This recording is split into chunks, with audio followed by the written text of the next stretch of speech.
இன்றைக்கி எங்கள் மாடி தோட்டத்தில் காட் கிரேஸாக நிறைய பூக்கள் பூத்துருக்கு. இது பார்த்திங்கன்னா நான் தெர்மாக்கோலில் தான் வச்சுருக்கேன். பால்சம் பூ. இந்த பால்சம் பூ பார்த்திங்கன்னா ரோஸ் மாதிரி கொத்து கொத்தாக பூக்குது. இந்த மாதிரி மொட்டுக்கள் விட்டு அழகாக பூத்து குலுங்குது. இது வந்து மழை பெஞ்சால் நிறைய பூக்கள் பூக்க ஆரம்பிச்சிடும்.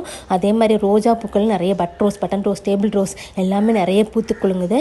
அந்த மாதிரி பவளமல்லி பூ இருக்கு இல்லையா, அதுவும் பூக்க ஆரம்பிச்சிருச்சு. இது பார்த்திங்கன்னா லேண்டனா பூ பார்த்திங்கன்னா இந்த மழைக்கும் வெயிலுக்கும் நிறைய பூக்கள் பூக்குது. இதில் வந்து மாம்பழம் கலரில் வச்சுருக்கேன் பாருங்கள், பார்க்குறதுக்கு ரொம்பவே அழகாக இருந்துச்சு. இது வந்து பார்த்திங்கன்னா செம்பருத்தி பூக்கள், yellow colour, pink colour, red கலர்னு நிறைய கலர்ஸ் இருக்குது. அதுவும் நிறைய பூக்க ஆரம்பிச்சிருச்சு. இந்த மயில் மாணிக்கம் அதுவும் நிறைய பூக்குது. இது கோழிக்கட்டு பூ பார்த்திங்கன்னா அவ்வளோ நல்லா பூத்துருக்கு. இதெல்லாம் வாடாமலே இருக்கும். அதுக்கப்புறம் பார்த்திங்கன்னா இது வந்து மாங்காய் மரம் வந்து நான் இந்த மாதிரி டெரஸ் கார்டனில் வச்சுருக்கேன். இது பார்த்திங்கன்னா நிறைய கிளைகள் விட்டுருக்கு. இந்த மலைக்கு பார்த்திங்கன்னா ஒரே ஒரு தொட்டிலே எவ்வளோ கிளைகள் இந்த மாதிரி புதுசாக விட்டு